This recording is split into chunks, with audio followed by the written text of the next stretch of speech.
I now invite the Special Rapporteur on Violence Against Women and Girls, its Causes and Consequences, Ms. Reem Alsalem. You may have the floor. Mr. Chair, Excellencies, it's both an honor and a pleasure to address this committee again. As you know, from the start of my mandate as Special Rapporteur on Violence Against Women and Girls, I have always dedicated my reports to the emerging or underexplored forms and manifestations of violence against women and girls. As such, and over the years, I have expressed concern and alarm at the increased violence and discrimination faced by women and girls for being female, as well as the disregard for their equality, humanity, and dignity in times of both peace and conflict. I have also been concerned by the increased commodification, sexualization, and commercialization of their bodies, as well as their sexual and reproductive functions. Confronting these realities requires telling truths that may sometimes or often be uncomfortable to states and other stakeholders to hear, particularly as it also reflects the collective failures to effectively address violations. I understand that you and others may not have always liked what I had to say, which is, of course, expected. I am aware, however, that the primary objective of exercising this mandate is not to be popular, but to carry out work in objectivity, impartiality, and with accountability. The surrogacy industry and its harmful consequences fits squarely within the kind of emerging phenomena that I have examined throughout my work. The report I present to you today reviews growing yet very telling body of evidence on the consequences of surrogacy, particularly for the surrogate mother and the child born through this practice. In surrogacy, women are at high risk of being subjected to physical, psychological, and economic violence, as well as threats to their lives. Their experiences as surrogates are an experience in which their dignity and basic human rights, such as the right to health, privacy, family, and physical safety, are severely compromised. In many of the testimonies I have heard from surrogate mothers, they described finding themselves trapped in life-threatening situations, as well as situations of coercion, enslavement, torture, inhumane, and degrading treatment. Children born through surrogacy are also especially vulnerable and exposed to human rights violations and abuses, including violence.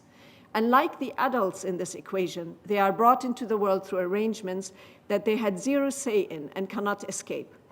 As the practice involves the immediate separation of child from the woman that carries them, the only mother they have ever known, they are really in a very big disadvantage.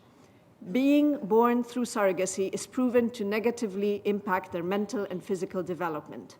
Documented cases demonstrate that many will become victims of trafficking and other forms of exploitation and abuse.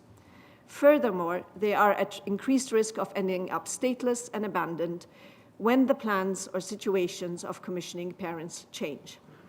Still, the children who are born through surrogacy must count themselves lucky, since many surrogate pregnancies are arbitrarily and forcefully terminated, no matter their stage, solely at the request of the commissioning parents.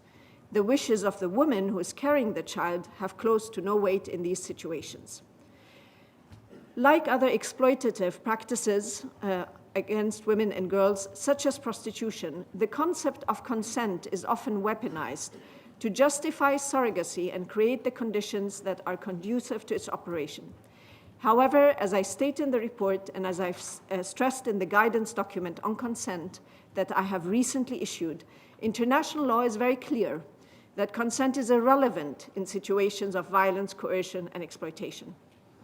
In addition to this basic tenet of international law, many impoverished and vulnerable surrogate mothers, and they constitute the majority, are unable to make informed decisions as they are not fully aware of the health and legal risks. Often, due to economic deprivation, they sign contracts they cannot understand and consequently do not know what unacceptable conditions they will be forced to comply with. Legal and policy frameworks are often shaped to safeguard the rights and parentage of commissioning parents at the expense of the surrogate mothers, transforming the latter into legal strangers and leaving surrogate mothers with little or no legal protection should they change their mind and wish to keep the child. with the added economic hardship that this might mean for them. Importantly, children born through surrogacy, including girls, cannot consent to this practice and to being transferred from the birthing mother to the commissioning party. As is the case with prostitution, the normalization and expansion of surrogacy is made possible by pervasive patriarchal norms and gender inequalities, economic disparities, and globalization. The combination of these elements creates a perfect storm, the recipe for the continued extreme commodification and commercialization of the productive capacities of women and girls, both to give their eggs and carry pregnancies to term. In doing so, surrogacy arrangements prey on and exploit primarily women and girls from marginalized and impoverished backgrounds. It would be naive and dangerous to pretend that a system which so openly exploits women and girls, and who make up half of the world's population, does not severely undermine our collective ability to achieve sex and gender equality. Surrogacy also reinforces systemic racism and discrimination. The global demand for surrogacy is frequently shaped by racist and post-colonial stereotypes, where young white Western women with higher education receive up to 100 times more for their eggs than others. Despite these apparent harmful consequences for individuals and societies, I am very concerned that states and non-state actors continue to be deeply complicit in enabling and maintaining the system of surrogacy, sanitizing the practice. So where do we go from here? States must take immediate and decisive steps to eradicate all forms of surrogacy at all levels. And until that full abolition is achieved, which is the aim, the protection and restoration of the rights of surrogate mothers and children's best interests must be prioritized. That means, first, we must do better to acknowledge the full scope of this phenomenon and the gravity of the violations and abuses it entails. So we must start speaking openly and transparently about these realities of the surrogate industry. I actually also recommend the adoption of an abolitionist model equal to the abolitionist model that we have in prostitution for surrogacy in order to end it. I remain available to support you in finding human rights-centered solutions to this.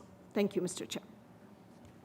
I'd like to thank the Special Rapporteur on Violence Against Women and Girls' Causes and Consequences for her statement.